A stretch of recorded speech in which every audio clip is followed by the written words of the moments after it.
जीवन दिने संगति। अनि यसको भागीदार हामी हरेकलाई हुनुपर्छ। तर भागीदार हुँदै गर्दाखेरि चाहिँ तपाईँ र म कसरी हामी भागीदार हुँदैछौँ त्यो पनि महत्त्वपूर्ण कुरा। तपाईँ र मैले खेलाची गर्दैछौँ, खेलकट्टा गर्दैछौँ, मेचलाई तपाईँ र मैले एउटा साधन रूपमा लिइरहेका छौँ भनेदेखि चाहिँ के हो, तपाईँ र ममाथि आफत आउनु बेर लाग्दैन, तपाईँ र ममाथि समस्याहरू आउनु बेर लाग्दैन।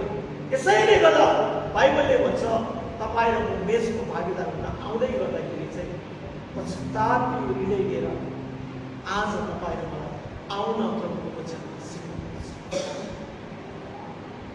र जुन रात प्रभु भक्त पर्नुभयो त्यो रात प्रभुले रोटी दिनुभयो र धन्यवाद दिइकन त्यसलाई